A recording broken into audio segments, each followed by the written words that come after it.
बबलू एक गरीब लड़का था। वो शहर के एक होटल में वेटर की नौकरी करता था। बबलू दिमाग का बड़ा तेज था। अपनी मीठी बातों से ग्राहकों का मन मोह लेता था।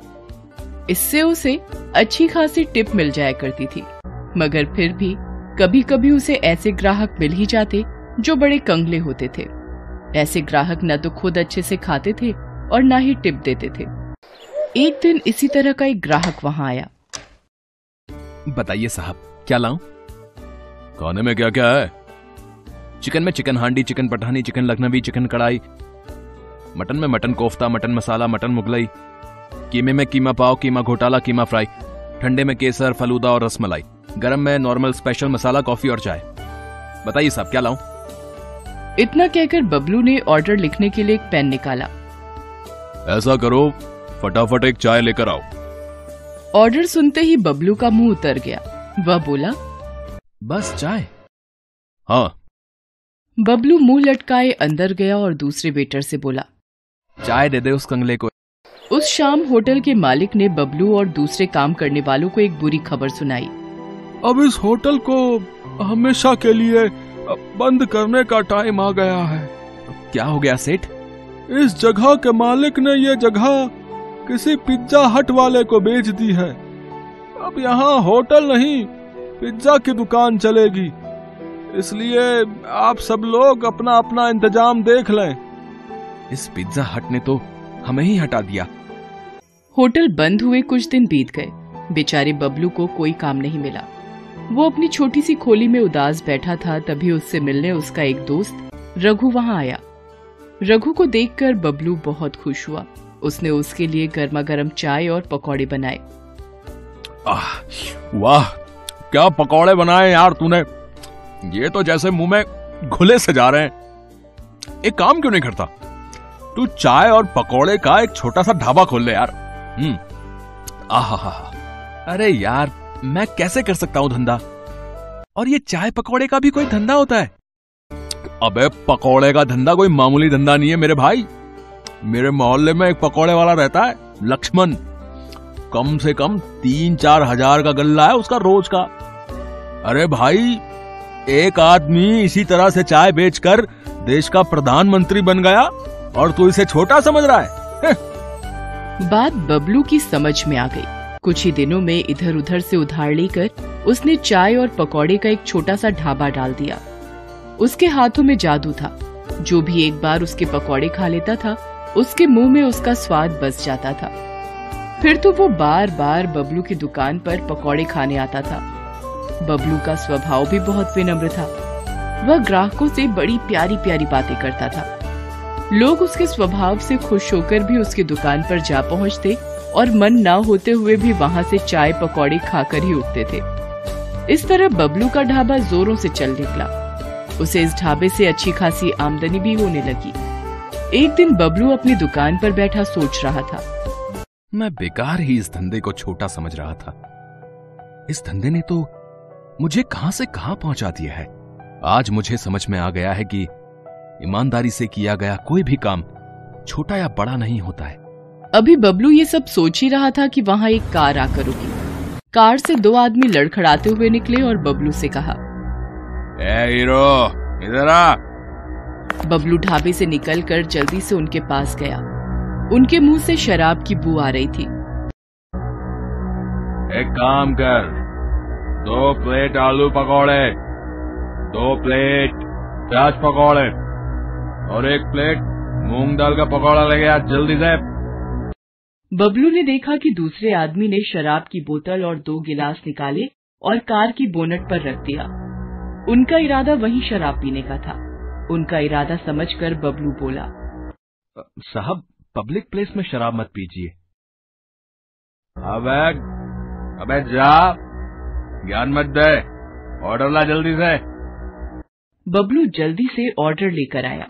उन दोनों आदमियों ने वहां शराब पी और पकौड़े भी खाए। फिर दोनों वहां से जाने लगे। तभी वहां बबलू आया और बोला, साहब, पैसे तो देते जाओ। मुझसे पैसे मांग रहा है? अबे जानता मैं कौन हूँ? आप कोई भी हो, मुझे मेरे पैसे दे दो। आपके टोटल 120 रुपया हुआ है। अबे वीरेंद्र भाटिया नाम है मेरा, इस पूरे इलाके का म्युनिसिपल कमिश्नर हूं मैं। अबे तेरा धंधा बंद करवा दूंगा, तो जानता नहीं मेरी पावर को। मैंने तो बस अपने पैसे मांगे थे साहब। बबलू की इस बात से वीरेंद्र भाटिया आग बबूला हो गया। उसने जमकर बबलू की दुकान में तोड़फोड़ की और वहां से चला गया।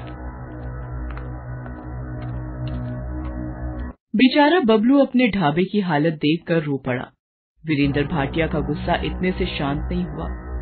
अगले दिन बबलू को दुकान बंद करने का नोटिस मिल गया म्युनिसिपालिटी से। बबलू पर तो जैसे आसमान ही गिर पड़ा। दुकान के बंद होने से सिर्फ बबलू को ही नहीं, उन लोगों को भी परेशानी होने लगी जिन्हें बबलू के चाय और पकौड़ों की आदत लग चुकी थी। एक दिन बबलू अपनी खोली में उदास बैठा था, तभी वहां कुछ लोग आए। बबलू उन्हें पहचान गया, वो सब उसके रोज के ग्राहक थे। अरे बबलू भैया, अरे और कितने दिनों तक ऐसे ही बैठे रहोगे हैं? अगर अभी कुछ नहीं किया गया तो इस भाटिया की मनमानी बढ़ती ही जाएगी, बता रहे हैं। आज तुम्हारी दुकान बंद की है, कल हो सकता है पूरा बाजार बंद कर दे। तो मैं अब कर भी कह सकता हूँ। तुम हमारे साथ उस भाटिया के ऑफिस में चलो, हम वहीं विरोध प्रदर्शन करेंगे। इस तरह बबलू उन सब लोगों के साथ चला। इतने लोगों के साथ होने से उसकी हिम्मत भी बढ़ गई थी। वो भाटिया के दफ्तर पहुंचा और अपनी दुकान खुलवाने की मांग की। भाटिया बाहर निकलता है और गुस्से में बबलू से कहता है, अच्छा, तो तू इन सब के साथ मुझे डराने आया है? तू जानता नहीं कि तू किससे पंगा ले रहा है। मैं तो जानता हूं, मगर शायद आप नहीं जानते कि आप किन लोगों से पंगा ले रहे हैं। ये गुप्ता जी हैं, हमारे एरिया के इंस्पेक्टर। रोज ड्यूटी के बाद ये मेरी ही दुकान पर चाय पकौड़े खाने आते थे। ये धर्मपाल जी हैं, यहां के एमएलए के खास आदमी। इनकी पार्टी की मीटिंग भी मेरी ही दुकान पर मेरे ही चाय के पकौड़ों के साथ होती है। आज 10 दिन से मेरी दुकान बंद है। ये सब गुस्से से बौखलाए हुए हैं। अब आप समझ लीजिए कि कौन किससे पंगा ले रहा है। ये छोकरा ठीक ही कह रहा है। पुलिस और नेता लोगों से पंगे लेना ठीक नहीं है। ठीक है, ठीक है, मैं तुम्हारी दुकान खोलने के कागज तैयार करवाता हूं। फिर भाटिया अंदर जाता है और बबलू की दुकान का परमिट लाकर उसे दे देता है। इस तरह बबलू की होशियारी और लोगों के साथ से उसकी दुकान फिर से चल पड़ती है। ये कहानी है जग्गी पकौड़े वाले की। जग्गी की पत्नी सीमा और जग्गी दोनों मिलकर पकौड़े बेचा करते हैं। जग्गी के पकौड़े लोगों के बीच काफी प्रसिद्ध हैं। जो एक बार उसकी दुकान में आता है वो बार बार आना चाहता है। पकौड़े खा लो, पकौड़े, गर्मा गर्म पकौड़े, प्याज के पकौड़े, आलू के पकौड़े, मिर्ची के पकौड़े। एक बार खाओगे बार बार आओगे। राजू और उसके दोस्त दिनकर को आज पकौड़े खाने का मन हुआ तो वे नुक्कड़ के पकौड़ों की सबसे फेमस दुकान यानी जग्गी पकौड़े वाले की दुकान की ओर बढ़ चले। आज सही समय पर निकले हम दोनों, नहीं तो जब तक जग्गी की दुकान पर पहुंचते थे उसकी दुकान के सारे पकौड़े खत्म हो जाते थे। आज तो जमकर पकौड़े खाऊंगा। जग्गी के मिर्च वाले पकौड़े तो इतने स्वादिष्ट होते हैं भाई कि क्या बताऊं यार। एक बार मेरी बीवी मुझसे नाराज चल रही थी, उस रोज मैं उसके लिए जग्गी के पकौड़े ले आया। अरे राजू भाई क्या बताऊं, एक वो दिन है और आज का दिन है। मेरी बीवी मेरे से ऊंची आवाज में बात तक नहीं करती, नाराज होना तो छोड़ ही दो। राजू और दिनकर बातें करते हुए जग्गी की दुकान के बिल्कुल नजदीक पहुंच गए थे। तभी उन्हें दूर से जग्गी की दुकान पर भारी भीड़ दिखाई दी। अरे दिनकर भाई, कहीं आज भी हम लोग लेट तो नहीं हो गए? देख रहे हो जग्गी की दुकान के बाहर लोगों की भीड़। दिनकर दुकान की ओर देखता है, लेकिन एक बात उसे अजीब सी लगती है। उसने देखा कि दुकान के बाहर जितने लोग थे लगभग सभी के हाथ में डंडे थे, कुछ ने पत्थर भी उठा रखे थे। अरे राजू भाई, भीड़ तो दिख रही है, लेकिन भीड़ में लोगों ने डंडे और पत्थर क्यों उठा रखे हैं? कहीं कोई गड़बड़ है क्या? उन्हें कुछ समझ आता उससे पहले लोगों के जोर जोर से चिल्लाने की आवाज आने लगी और सभी गुस्से में कह रहे थे, मारो मारो मारो, इसे छोड़ना नहीं है, मार इसको, मार मार। उसके बाद दिनकर और राजू ने देखा कि वहाँ खड़ी भीड़ जग्गी को दुकान से खींचकर बाहर निकाल रही है। बाहर निकल, बाहर निकल, निकल। आज हम तुम्हें तुम्हारी हरकतों की वो सजा देंगे कि तू जिंदगी भर याद रखेगा। ये कहकर भीड़ में खड़े एक आदमी ने डंडे का जोर का प्रहार जग्गी पर किया। जग्गी दर्द से कराहने लगा। उसके बाद तो कई लोग डंडे से उसे मारने लगे। उसके सिर से खून निकलने लगा। वो लोगों के आगे हाथ जोड़कर माफी मांगने लगा। छोड़ दीजिए मुझे। तुम्हें छोड़ दूं? हैं? तुम्हारे जैसे बेशर्म पकौड़े वाले को छोड़ना मतलब तुम्हें गलत काम करने की छूट देना। ये कहकर भीड़ में से ही एक आदमी ने अपने हाथ में लिया पत्थर उठाया और उसकी ओर तान दिया। ये देखकर जग्गी दुकान से निकलकर तेजी से भागने लगा। ये लोग तो मेरी जान ही ले लेंगे। मुझे किसी भी तरह यहाँ से निकलना होगा। जग्गी आगे आगे भाग रहा था और गुस्साई भीड़ उसके पीछे। राजू और दिनकर को अभी भी समझ नहीं आ रहा था कि आखिर ऐसा क्या हो गया कि लोग जग्गी के पीछे पड़े हैं। लोग उसे बेशर्म पकौड़े वाला क्यों कह रहे हैं? लोगों के इस तरह जग्गी पर भड़कने का कारण समझने के लिए कुछ समय पीछे जाना पड़ेगा। 410, 430, 490, 500। आज की कमाई 500। अगर इसी तरह कमाई होती रही तो तेरे लिए चांदी की पायल बनवा दूंगा। अजी मुझे पायल वायल नहीं चाहिए। क्यों, क्या हुआ? हमेशा तो गहने की रट लगाए रहती है। हाँ गहने मुझे चाहिए, लेकिन ईमानदारी के पैसे से। अरे तो मैं कौन सा स्मगलिंग कर रहा हूँ? ईमानदारी से ही तो पैसे कमा रहा हूँ। देखिए जी, ये आपको भी पता है आप कैसे पैसे कमा रहे हैं। पकौड़ों को बनाने के लिए आप क्या करते हैं? अगर किसी को पता लग गया ना तो फिर बवाल हो जाएगा, कोई आपको छोड़ेगा नहीं। अरे तू चुपचाप रह, फालतू की बड़बड़ मत कर। मुझे जैसे बेचना है पकौड़े मैं वैसे ही बेचूंगा। जग्गी बहुत ही बेशर्म इंसान था। वो पकौड़े तो बेचता था लेकिन बहुत ही गंदे तरीके से। वो पकौड़े के गोलों को पहले अपने गंदे बगल के तले दबाता और फिर पकौड़ियां तलता। उसे ये सब करने में बहुत मजा आता था। ये हो गए पकौड़े के गोले तैयार। अब इसे दबाता हूँ अपने गंदे बदबूदार बगल के तले। ये लो, ये दब गया। अब इसे डालता हूँ कढ़ाई में। ये कहकर उसने पकौड़ों को कढ़ाई में डाला। कढ़ाई से निकलने के बाद उसने पकौड़ों की ओर गौर से देखा और मन ही मन मुस्कुराते हुए बोला, ये लो, ये हो गए मेरे असली पकौड़े तैयार। सीमा मुझे और बेसन दे, मुझे पकौड़ों के और गोले बनाने हैं। सीमा अपने पति को हर दिन ये गंदी हरकत करते देखती और उसे टोकती, लेकिन वो अपनी बेशर्मी से बाज नहीं आता था। अरे ये तो क्या हर दिन चिक चिक करती रहती है, हैं? क्या करती रहती है? मैं कोई गलत नहीं कर रहा। ये तो किताबों में लिखा है कि पसीने की कमाई का मोल ही अलग है, और मैं तो पसीने की ही तो कमाई कर रहा हूँ। मेरे बगल के, यानी मेरे बगल के पसीने की कमाई। अरे वही तो पकौड़ों में स्वाद भर देते हैं और लोग बार बार हमारी दुकान में आते हैं। ले तू भी खा मेरी पसीने की कमाई के पकौड़े। मुझे नहीं खाने आपके पकौड़े, लेकिन मैं अब भी कह रही हूँ आप ये बेशर्मी छोड़ दीजिए, नहीं तो ये एक दिन आप पर ही भारी पड़ेगी। लेकिन जग्गी पर अपनी बीवी की बातों का कोई प्रभाव नहीं पड़ता। वो अपनी बेशर्मी जारी रखता और अपने ग्राहकों को जो उस पर इतना विश्वास करते थे उन्हें पसीने से सने गंदे पकौड़े देता। समय इसी तरह बीत रहा था और जग्गी की बेशर्मी भी जारी थी। इस बीच सीमा गर्भवती हो गई। सीमा बहुत खुश थी। जग्गी भी ये खबर सुनकर बहुत खुश था। वाह सीमा वाह, देख रही हो भगवान की कृपा कैसे भर भर कर बरस रही है हम पर।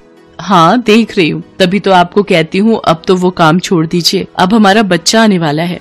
अरे तो फिर से शुरू हो गई। तुझे क्या दिक्कत है, हैं? क्या दिक्कत है मेरी तरक्की से? कभी कभी तो लगता है कि तू मेरी सबसे बड़ी दुश्मन है।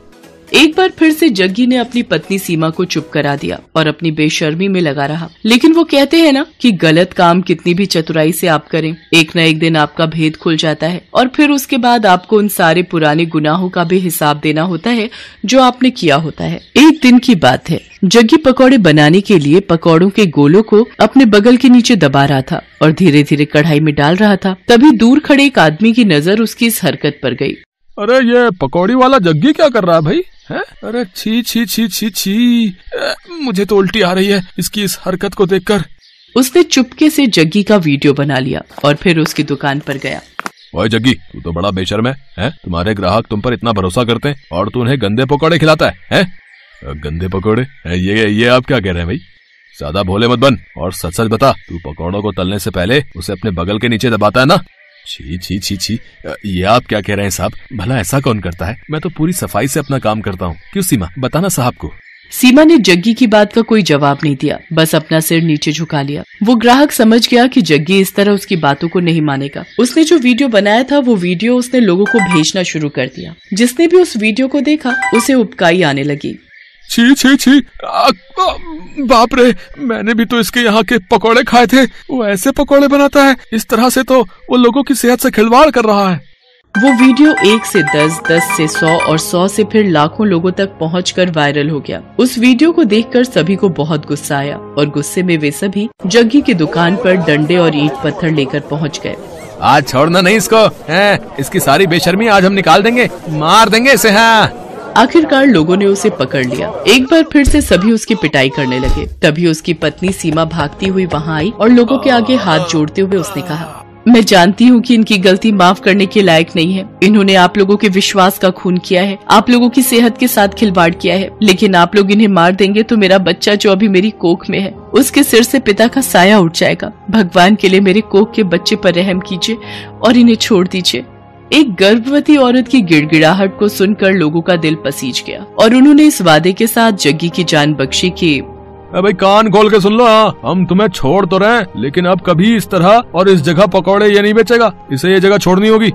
सीमा ने उनसे वादा किया। जग्गी को वो जगह छोड़नी पड़ी। जग्गी को बार बार उसकी गलतियों के लिए आगाह किया जा रहा था, लेकिन वो अपनी आदत से बाज नहीं आ रहा था और एक दिन उसी आदत के कारण न सिर्फ उसकी जान पर बनाई, बल्कि उसे अपनी वो जगह भी छोड़नी पड़ी जहाँ उसकी दुकान बहुत चलती थी। आज जग्गी जहाँ भी अपनी दुकान लगाने की कोशिश करता है, उसके पुराने कर्म उसकी राह में आ जाते हैं। अब उसे अपनी करनी पर बहुत दुख होता है, लेकिन वो कहते हैं ना कि अब पछताए होत क्या जब चिड़िया चुग गई खेत।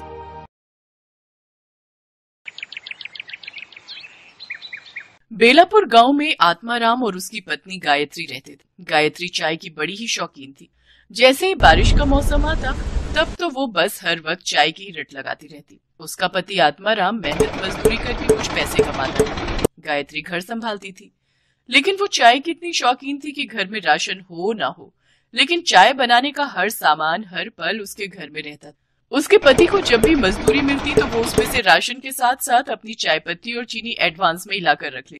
इतना सारा चाय बनाने का सामान फिर ले आई? अरे चाय की दुकान खोलने का इरादा है क्या? वाह मेरे पति देव, क्या आइडिया दिया है। ऐसा क्या कह दिया मैंने? वो तो तुम्हें सुबह ही पता चलेगा।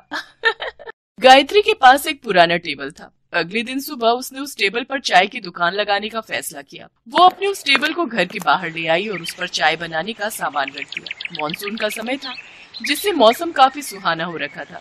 चाय ले लो, सिर्फ 5 रुपए में चाय। आओ आओ, इस सुहाने मौसम में चाय का मजा लो। कुछ ही देर में उसके पास चाय पीने के लिए लोग आने लगे। ठंडी ठंडी हवा, मॉनसून का महीना, सुहाना मौसम और ऊपर से अदरक इलायची मसालों वाली चाय। बहन जी, एक कप मुझे भी देना।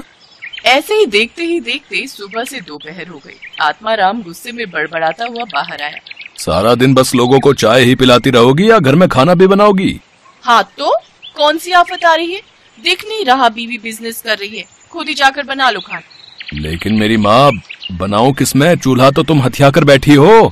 अरे हाँ, मैं तो भूल ही गई थी। अच्छा, आज मेरा काम का पहला दिन है, परेशान मत करो।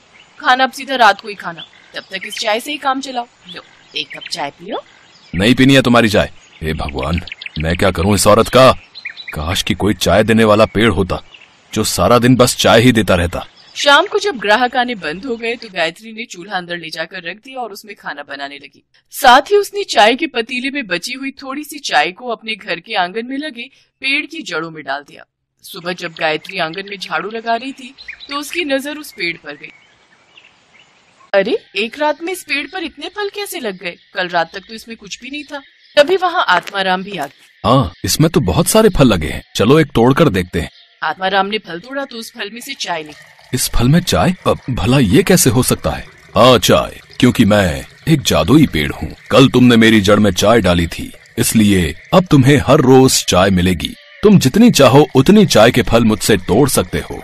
वाह, ये तो बहुत ही अच्छा हुआ। अब हम बिना लागत लगाए ही लोगों को मुफ्त की चाय बेचेंगे और खूब मुनाफा कमाएंगे। अच्छा सुनिए जी, ग्राहक आते ही होंगे, तुम जल्दी से इन फलों से चाय निकाल कर केटल में डालो ताकि मैं उन्हें बेच सकूं। उन्होंने जल्दी से केटल में चाय भरी और फिर गायत्री उसे अपने टेबल लगाकर बेचने लगी। गायत्री बहन, आज तुम चाय चूल्हे पे नहीं बना रही? इस केटल में तो ठंडी होगी ना? नहीं भाई साहब, चाय एकदम गर्म है, बस अभी चूल्हे से उतार कर लाई हूँ। इस चाय में बड़ा ही स्वादिष्ट स्वाद है भाई। अब गायत्री के ग्राहक और भी बढ़ गए, क्योंकि जो स्वाद उस पेड़ की चाय का था वैसा स्वाद उन्हें और कहीं नहीं मिला। गायत्री अब खूब मुनाफा कमाने लगी। वो हर रोज सुबह फल तोड़ती और उसमें से चाय निकालकर लोगों को बेचती। एक रोज ऐसे ही रात को बहुत तेज आंधी तूफान चलने लगे और जोरों की बारिश हुई, जिसमें कि उस पेड़ पर लगे सभी फल टूटकर नीचे गिर गए। ये देख गायत्री बहुत परेशान हो गई और रोते हुए भगवान से प्रार्थना करने लगी, हे भगवान, ये क्या, सारे फल तो नीचे गिर गए। अब मैं अपने ग्राहकों को मुफ्त की चाय कैसे बेचूंगी? सोचा था अब हमारे अच्छे दिन आएंगे, अब हम कुछ बचत कर पाएंगे, लेकिन लगता है हमें फिर से दिहाड़ी मजदूरी करके जीवन काटना होगा। इसके बाद गायत्री उदास होकर दरवाजे पर ही बैठ गई और उसकी वहीं आंख लग गई। लेकिन अगली सुबह जब उसकी आंख खुली तो उसने देखा कि वो पेड़ फिर से पूरी तरह चाय के फलों से भरा पड़ा है। ये चमत्कार देख गायत्री और आत्माराम बहुत खुश हुए।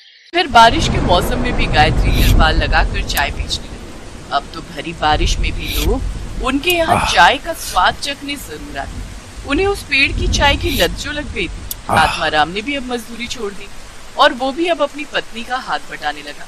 उन्हें अब बिना लागत के चाय बेचकर खूब मुनाफा होने लगा और अब उनकी गरीबी के दिन दूर होते गए। रुद्रपुर गांव में सुलोचना अपने बेटे प्रदीप के साथ रहती थी। सुलोचना का पति बिजली विभाग में काम करता था। एक रोज जब वो बिजली के खंभे पर चढ़कर तार ठीक कर रहा था तो करंट का जोर का झटका लगने की वजह से उसकी मौत हो गई। वो अपने पीछे 12 साल के मासूम प्रदीप और पत्नी सुलोचना को छोड़ गया। पति की मौत के बाद सुलोचना ने जैसे तैसे करके घर का गुजारा चलाया। देखते ही देखते कुछ साल बीत गए और अब प्रदीप 20 साल का हो गया। एक रोज उसका एक दोस्त शहर से वापस गांव आता है तो वो प्रदीप से कहता है, प्रदीप, अगर तू चाहे तो मैं तुझे अपने साथ शहर में काम पर लगा सकता हूँ। बोल, क्या बोलता है, चलेगा मेरे साथ? मुझे इस बारे में माँ से बात करनी पड़ेगी यार। शाम को प्रदीप अपनी माँ से इस बारे में बात करता है। नहीं बेटा, तू शहर मत जा। जो शहर जाता है फिर वो लौटकर गांव नहीं आता। मैं और तू यहीं गांव में रहकर कुछ काम कर लेंगे। शहर में न जाने तुझे किस हाल में रहना पड़े। माँ, तुम तो यूं ही बेकार चिंता करती हो। अगर मुझे वहाँ कोई परेशानी होगी तो मैं तुरंत गांव वापस आ जाऊंगा।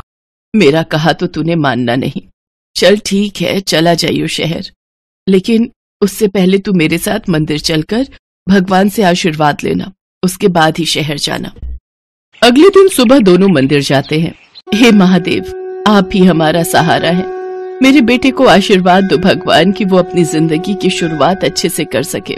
इसके बाद प्रदीप शहर चले जाता है। तकरीबन 2 महीने बाद प्रदीप का दोस्त दिनेश किसी काम से शहर से गांव आता है तो वो सुलोचना से मिलकर कहता है, काकी, प्रदीप को शहर में नौकरी मिल गई और वो बिल्कुल ठीक है। उसने कहा है कि आप उसकी बिल्कुल भी चिंता ना करें। ये बात सुनकर सुलोचना बड़ी खुश होती है और मंदिर जाकर शिवजी के आगे प्रसाद चढ़ाती है। इसी तरह वो हर रोज मंदिर जाकर शिवजी से प्रार्थना करती रहती। प्रदीप हर महीने अपनी माँ को खर्चे पानी के लिए रुपए भेजता रहता। ऐसे ही समय बीतता गया। प्रदीप को शहर गए 1 साल बीत गया, लेकिन पिछले 2 महीनों से न तो उसने पैसे भिजवाए और न ही उसकी कोई खबर आई। ये देख सुलोचना चिंता में पड़ गई। फिर एक दिन उसे गांव में दिनेश दिखाई दिया तो वो भागते हुए उसके पास गई और कहने लगी, अरे दिनेश, तू गांव कब आया और मेरा प्रदीप कैसा है? कई रोज हो गए उसकी कोई खबर ही नहीं आई। अब काकी, मैं आपसे मिलने ही आ रहा था। प्रदीप इन दिनों बहुत परेशान है। उसकी नौकरी चली गई है। फिर उसने खुद का काम शुरू करने की सोची, जिसके लिए उसने कर्ज उठाया, लेकिन अब कर्ज न चुका पाने की वजह से वो लोग उसे जाने नहीं दे रहे हैं। ये बात सुनकर सुलोचना के होश उड़ जाते हैं और वो दिनेश के साथ शहर चली जाती है। अरे माँ, तुम्हें यहाँ आने की क्या जरूरत थी? ये लोग तुम्हें भी पकड़ लेंगे। तू परेशान मत हो, मैंने कुछ पैसे बचा कर रखे हैं। इन लोगों को वो पैसे देकर कुछ दिन की मोहलत मांग लेंगे। फिर वो प्रदीप के साथ उस लाला के पास जाती है जिससे उसने पैसे उधार लिए थे। साहब, हमें कुछ दिनों की मोहलत और दे दीजिए। ये लड़का मेरा पैसा खाकर यहाँ से भागने की कोशिश कर रहा था और अब तू आई है यहाँ इसे ले जाने के लिए। पहले मेरे पैसे दे, तभी मैं इसे छोड़ूंगा। अभी तो मेरे पास ये कुछ पैसे ही हैं, आप इन्हें रख लीजिए। कुछ दिनों में मैं आपके सारे पैसे लौटा दूंगी। ठीक है, मैं तुम्हें 30 दिन की मोहलत देता हूँ। फिर वो दोनों मंदिर जाते हैं और परेशान होकर मंदिर के बाहर सीढ़ियों पर बैठे हुए होते हैं कि तभी उनके पास एक बुजुर्ग आदमी आता है और उनसे कहता है, क्या बात है, आप दोनों बड़े परेशान लग रहे हो। इसके बाद सुलोचना उसको सारी बात बताती है। तुम दोनों परेशान मत हो, अपने भोले बाबा बड़े दयालु हैं, वो सब ठीक कर देंगे। मैं इस मंदिर के बाहर कई सालों से पकोड़ों का ठेला लगाता हूँ, लेकिन अब मेरी उम्र हो गई है और अब मुझसे ये संभलता नहीं। अगर तुम दोनों चाहो तो मेरे ठेले पर काम कर सकते हो। जो भी कमाई होगी उसमें से 3 हिस्से होंगे, जिसमें से 2 तुम्हारे और 1 मेरा। अच्छा, अब मैं चलता हूँ। फिर वो दोनों उस ठेले पर मन लगाकर काम करने लगे। सुलोचना के हाथ के पकौड़े सबको बहुत पसंद आए। उनके ठेले पर काफी भीड़ रहने लगी, जिसके चलते उनका काम खूब अच्छा चलने लगा। कुछ ही दिनों में उन्होंने उस मंदिर के पास ही एक छोटा सा घर किराए पर ले लिया।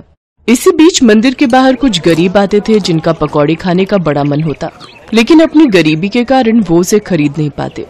उन लोगों को सुलोचना बिना पैसे लिए मुफ्त में पकौड़ी चटनी खिला देती थी। ऐसे ही 1 महीना बीत जाता है।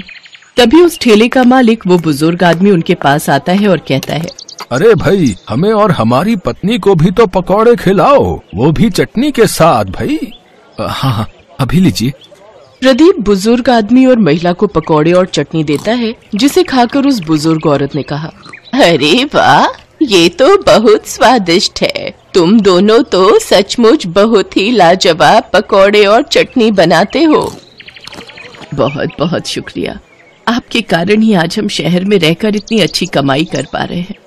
शिव जी की कृपा से हमारा काम बहुत ही अच्छा चल रहा है। रुकिए, मैं अभी आपको आपका हिस्सा देती हूँ, जिसे मैंने अलग करके रख लिया है। लेकिन हमें तो हमारा हिस्सा पहले ही मिल चुका है। लेकिन वो कैसे? तुम दोनों जो गरीबों को मुफ्त में पकौड़े चटनी खिलाते हो, असल में वही हमारा हिसाब है। बाबा, आपको बिना बताए हमने ऐसा किया, इसके लिए हमें माफ कर दीजिए। तुम हमेशा ऐसे ही जरूरतमंद गरीबों की मदद करते रहना। मैं समझूंगा कि मुझे मेरा हिस्सा मिल गया। तभी वो बुजुर्ग आदमी और औरत शिव पार्वती के रूप में प्रकट हो गए। मैं अपने सच्चे भक्तों का साथ कभी नहीं छोड़ता। तुम दोनों की मेहनत और ईमानदारी से मैं बहुत प्रसन्न हूँ। मेरा आशीर्वाद सदा तुम लोगों के साथ रहेगा। भोले बाबा, माता, आप दोनों के दर्शन पाकर तो हमारा जीवन धन्य हो गया। तुम दोनों जब भी किसी को मुसीबत में देखो तो उसकी सहायता जरूर करना। इतना कहते ही शिव पार्वती अंतर्ध्यान हो गए। उसके बाद से उन दोनों का काम बहुत अच्छा चलने लगा। उन्होंने लाला का सारा कर्जा भी लौटा दिया। साथ ही उन्होंने खुद की एक बड़ी सी पकौड़े और चटनी की दुकान खोल ली और एक बड़ा सा घर ले लिया। भगवान शिव पार्वती की कृपा से उनका जीवन खुशियों से भर गया।